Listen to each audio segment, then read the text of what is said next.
I am Paul Brodie, and thank you for joining us for another episode of the Get Published podcast, where we help authors get published with a proven system that works. Today, we're being joined by Stephen Statler, author of Beacon Technologies, The Hitchhiker's Guide to the Ecosystem. Stephen, welcome to the show. Oh, it's a real pleasure to be on the show, Paul. Thanks for inviting me. All right, you ready to get started?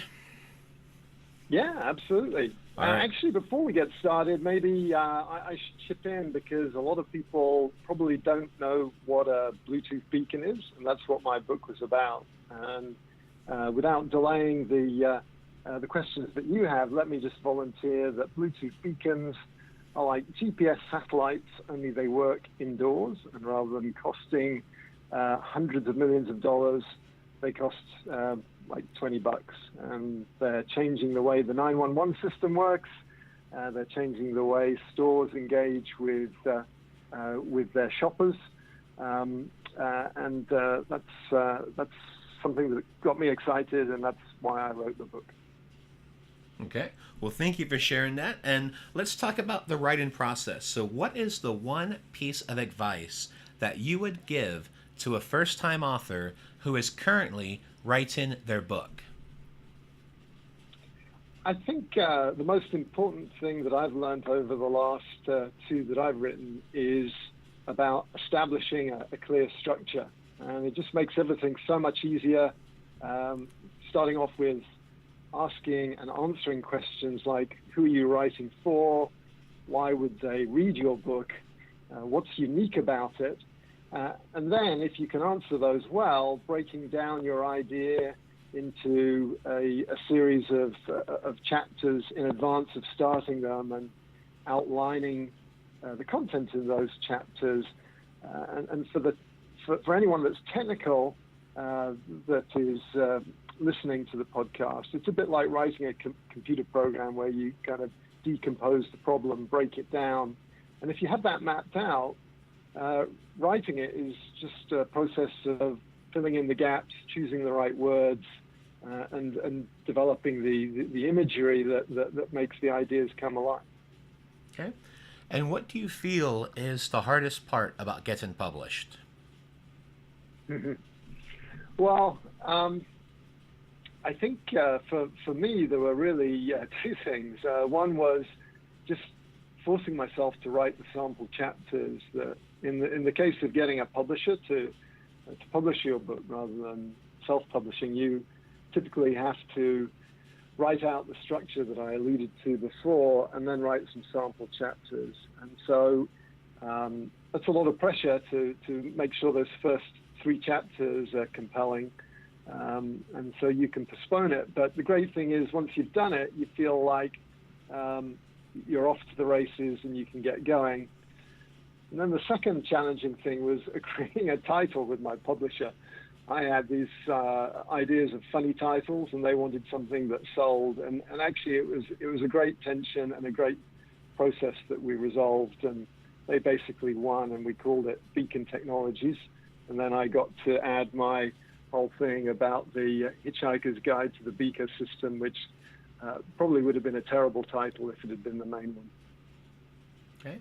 And please share a marketing strategy that you have used in your book launch that worked well. For me, the things that worked well were combining public speaking and podcasting with the content. So by writing a book, you automatically become qualified as an expert, and that helps you get public speaking engagements. And then once you have a public speaking engagement, having a book is a great part of the package that you can bring to an event. So typically when I'm speaking, I ask for a fee, and part of that is the organizers buying some copies of the book. And people really like it when you can give those out at the event.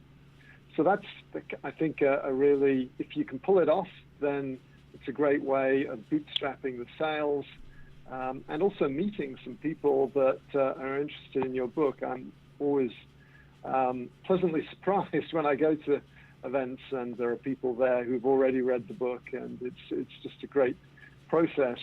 And then, of course, there's the podcasting thing, which is another form of public speaking, but where you typically get to involve other people and share your thoughts much more broadly. And it's so accessible now, and it's a great excuse to meet interesting people. So I'd really recommend that as well.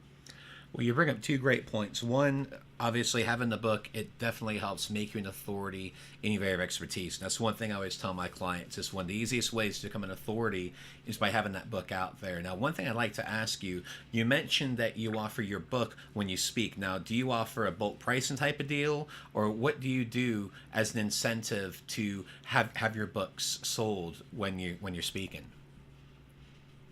Yeah, I typically...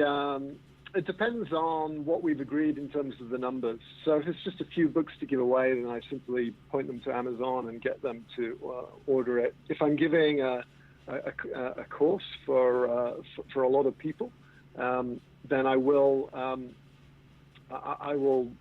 buy the books in bulk. I'll get the author's discount, and I'll share that so that I'm making a little bit of margin on the books, and the organizer gets a break on the price of a large number of copies, and typically publishers will give you that break if it is published by a third party. And do you also sign the copies as well? It's funny. I don't presume that people want them signed, and I find that some people actually want something that's pristine, and then when people do want it signed, it's a much more personal process if you can talk to people and do the signature. Okay. Now let's talk about your favorite book. So what is your favorite book, and what was the number one thing that you learned from it?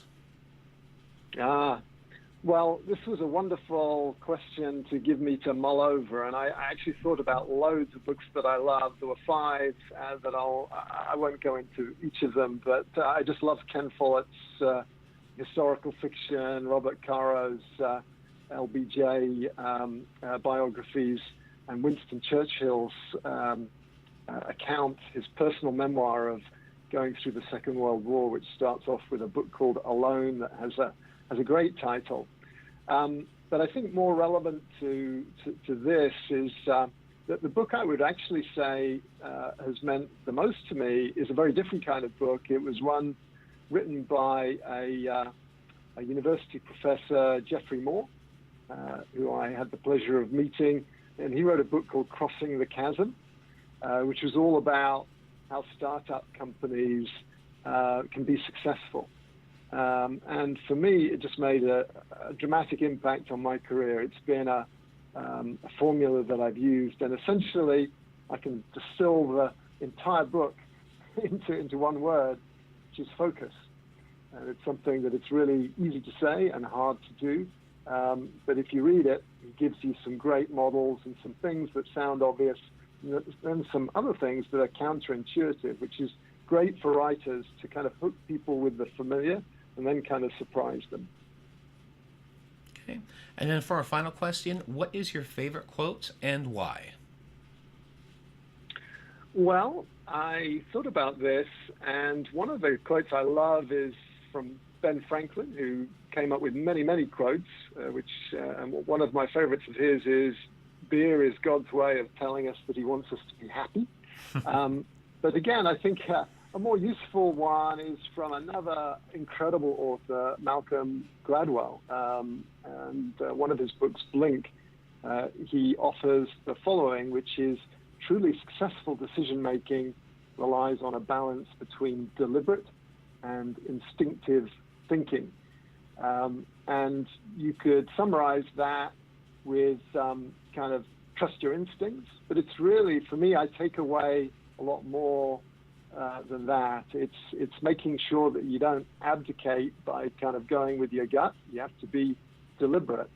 And then in terms of relying on that sort of voice in your head, acknowledging that that's really very valuable, but you have to feed the subconscious. You feed it by getting inspiration, and sometimes sleeping on a problem is a deliberate choice to give your subconscious some time to break it down. And I think in writing, that's just a great example where you face a problem, you're banging your head against a brick wall, it seems like.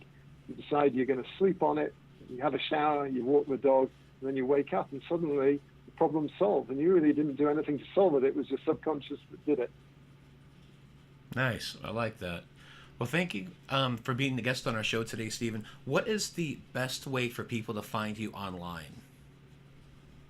Well, if they go to my website that I use for the book, which is called Mr. Beacon, MISTER-BEACON.com, then you'll see a bunch of information about the book, but you'll also see that podcast that I mentioned. And we've interviewed 80 folks in the Bluetooth technology beacon space, companies, big companies, small companies.